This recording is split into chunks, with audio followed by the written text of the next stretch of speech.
Assalamualaikum warahmatullahi wabarakatuh.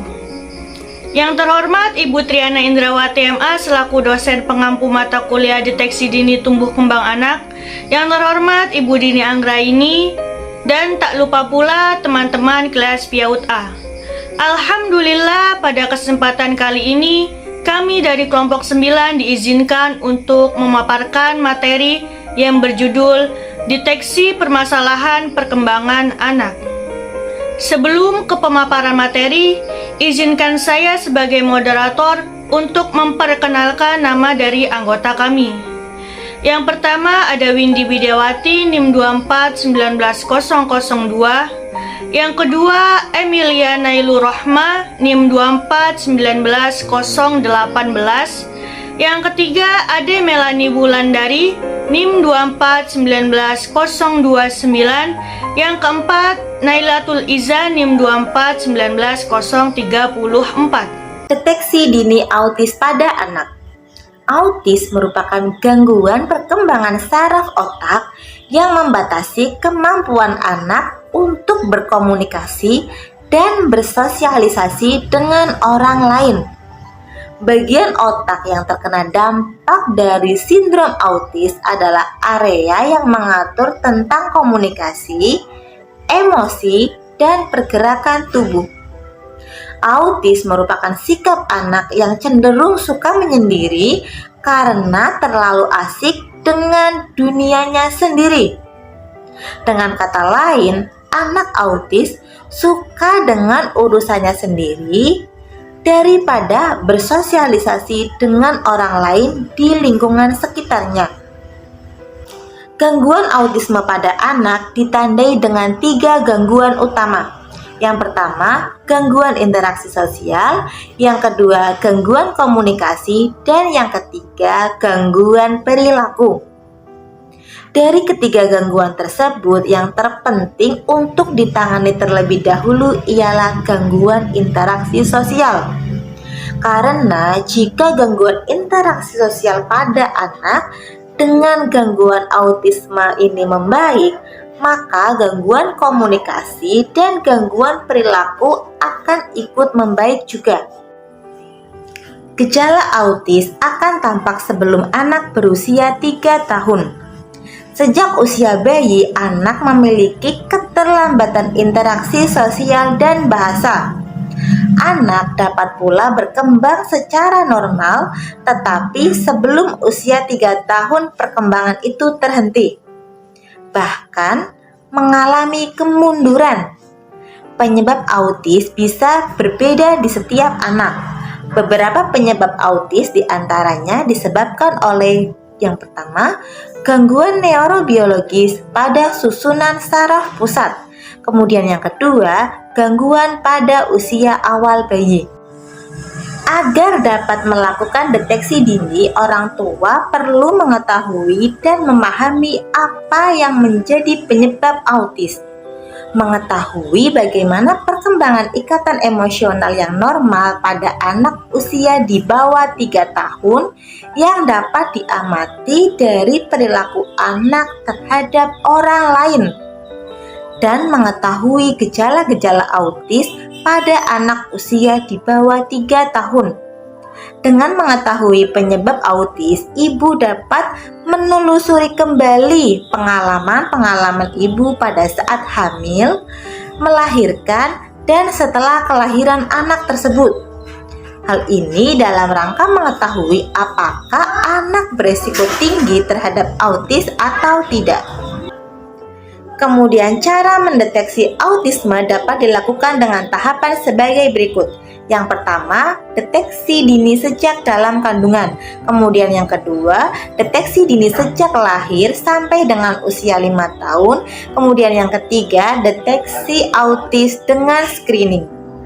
Untuk materi yang kedua yaitu deteksi dini ADHD pada anak. ADHD atau Attention Deficit Hyperactivity Disorder merupakan suatu kondisi yang dikenal sebagai Attention Deficit Disorder atau sulit memusatkan perhatian.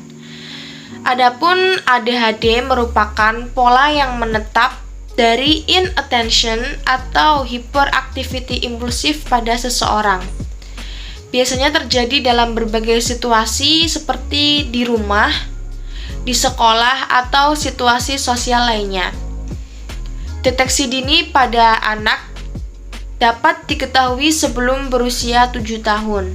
Adapun contoh dari bentuk deteksi perilaku anak penyandang ADHD, yaitu yang pertama, anak terlalu banyak bergerak, anak tidak dapat memusatkan perhatian ketika proses belajar mengajar, dan cenderung tidak bertahan lama untuk menyelesaikan tugas.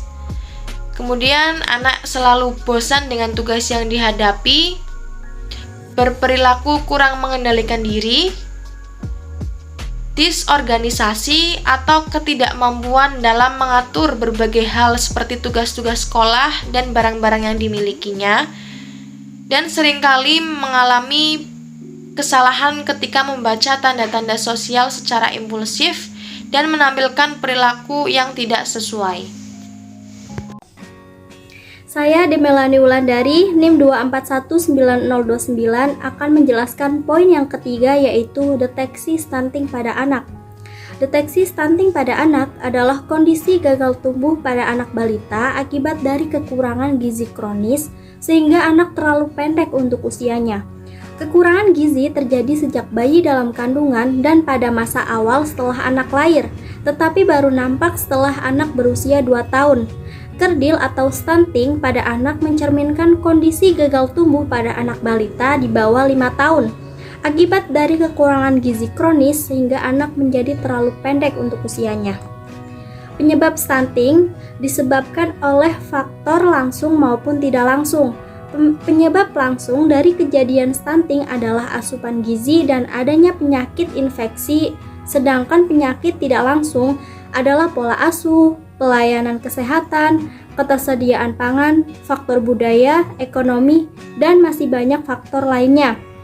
Faktor langsung diantaranya asupan gizi balita dan penyakit infeksi, sedangkan faktor tidak langsung diantaranya ketersediaan pangan dan status gizi ibu saat hamil. Dampak stunting ditimbulkan oleh masalah gizi pada periode tersebut. Dalam jangka pendek adalah terganggunya perkembangan otak, kecerdasan, gangguan pertumbuhan fisik, dan gangguan metabolisme dalam tubuh. Sedangkan dalam jangka panjang, akibat buruk yang dapat ditimbulkan adalah menurunnya kemampuan kognitif dan prestasi belajar, menurunnya kekebalan tubuh sehingga mudah sakit, dan resiko tinggi untuk munculnya penyakit diabetes, kegemukan, penyakit jantung, dan pembuluh darah, kanker, stroke, dan disabilitas pada usia tua, serta kualitas kerja yang tidak kompetitif dan berakibat pada rendahnya produktivitas ekonomi. Upaya pencegahan stunting: 1. Perbaikan gizi masyarakat terutama pada ibu prahamil, ibu hamil, dan anak. 2. Penguatan kelembagaan pangan dan gizi. 3. Peningkatan perilaku hidup bersih dan sehat. 4. Peningkatan aksesibilitas dan yang beragam. Alhamdulillah, pemaparan materi dari kelompok kami sudah selesai. Semoga apa yang disampaikan oleh para pemateri dapat dipahami dengan baik. Saya selaku perwakilan kelompok 9 ingin mengucapkan wassalamualaikum warahmatullahi wabarakatuh.